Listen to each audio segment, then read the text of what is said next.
First time watching this. Let's see what they talking about. Biden dropping out of the race, regretting it. Hey, I think it may possibly be the most delusional story coming from like 5 different angles about how he regrets dropping out of the race. The headline: Joe Biden's lonely battle to sell his vision to American of American democracy. In his presidency's final chapter, Biden has mused about whether he should have handled some decisions differently. One of those being that his decision to drop out. Yeah. In the first. He's not running the country. He can't make any decisions. I'm sorry.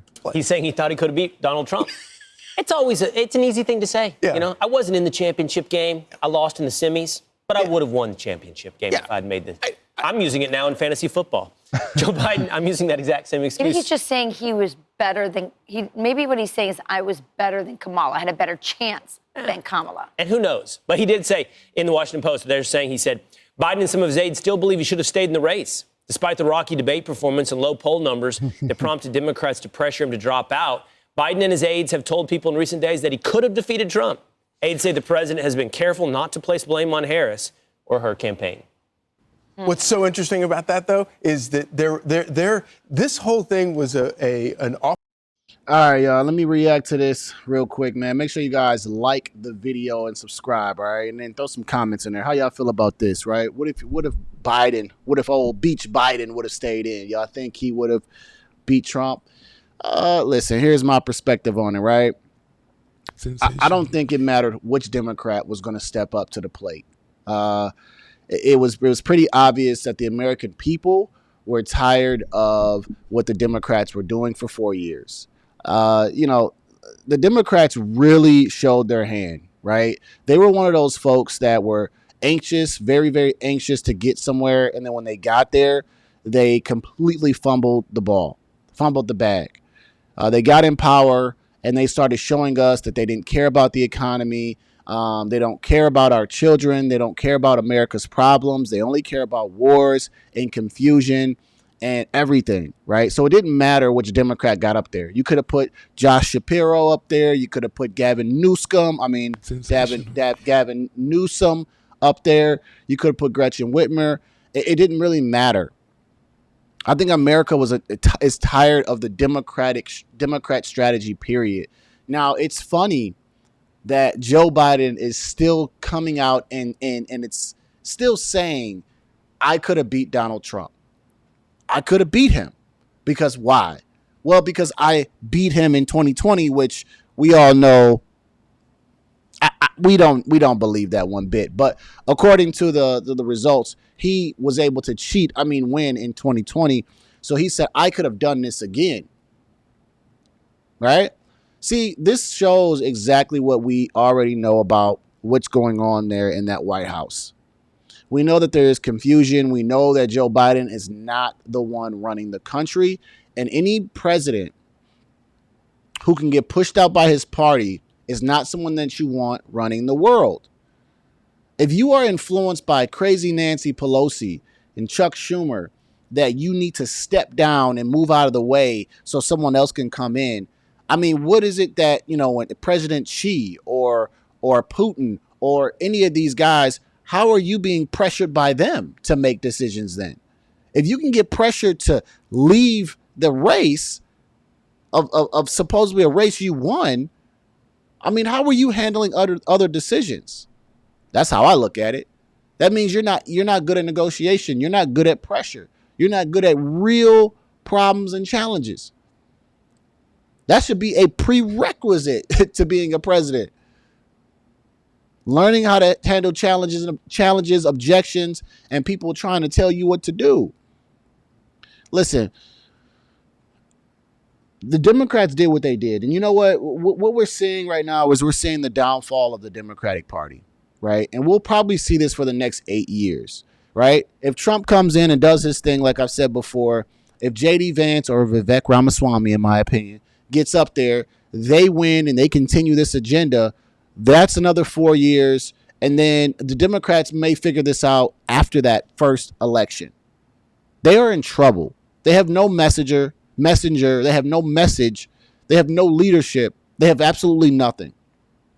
And for some people who love sports, This could be a good time for your team to rebuild, but also, if you're like my Detroit Lions before they became really, really good, sensational, right? You will have an era full of bad leadership and losing because you don't know what to do. And I'm starting to see bad leadership. They're very confused. They're pointing fingers at how they lost, and they're not understanding that they lost because of the agenda and their message. They did not talk to the American people. It didn't matter who got up there and ran in 2024. The way Trump won was in a landslide victory, winning the popular vote, all 7 swing states, and the Electoral College. What that means is if you would have put somebody else up there, what would they have done? Maybe won 1 swing state? What was done on election day was not just slapping Joe Biden in place and saying he would have won. Joe Biden would have lost just as bad, in my opinion. Oh my gosh. He probably would have lost just as bad. Because there were some states like California and spots in New Jersey that were turning red from the previous election. So Joe Biden getting up there would have done much worse. Well, I mean, tell me you guys' thoughts. How do you think he would have done? I think he would have done much worse than Kamala Harris. And I just think that it was time. It was time for them to go. I mean, listen, I say 2020 was probably a blessing to Donald Trump. And this is why I'm going to say that, right? By losing in 2020, it made him more relentless. It made him more ambitious. He also knew what to do again. So in 2016 was his first trial run. He lost in 2020. He knew what that was like. He knew what it felt like. He came back and won in 2024, right? And so now in 2024, you can see right now, you can feel it. He's more prepared. He knows what to do. He's nominating folks, and he's ready to go. He knows his agenda. He's ready to go. So 2020 actually, in hindsight, was a blessing that the Democrats cheated. I mean, they won because now we got Donald Trump, and we got to figure out what the Democrats would do for 4 years in power. And many of these Democrats who voted for Donald Trump, that voted for Joe Biden in 2020, like folks in Pennsylvania, they turned on him and said, no more of this. When you kill the economy the way Joe Biden did, when you take an interest rate that was in the 3s up into the 9s, you don't care about the economy. You just don't. So let me know your guys' thoughts. And feel free to donate to the show if you guys like this content. Join my live streams. I do live streams every week. I'm doing 2 to 3 live streams weekly. So go over there if you like this type of content. It's the most interactive show on YouTube. So I interact with my audience. I make sure it's a good show. But yeah, man, it doesn't matter. It didn't matter who stepped up to the plate. They all were going to get washed. They all were going to get straight up washed. sensational. And let me end it on this point. Oh, Kamala Harris. We could call her Kamala now. Like, people don't care about saying her name no more, right? Oh, Kamala Harris, right? Wait a minute. Was the absolute worst decision for the Democratic Party.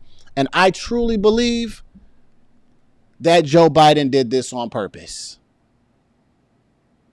How many of you guys believe that Joe Biden, right? And just drop in the comments. Just drop a thumbs up in the comments and say, I agree or something, or you're right, or Kamala's bad or something. Drop a thumbs up and say, if you believe that Joe Biden did this on purpose by endorsing Kamala Harris, which was getting in front of his party, getting in front of the Democratic elites so that they can run an open primary.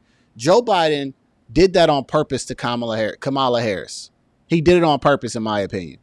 He knew that she was not a strong candidate. He's been working with her for 4 years. And she probably was very, very ambitious and anxious to get into that spot, right? I believe that she wanted that spot. And she was itching to get into that spot.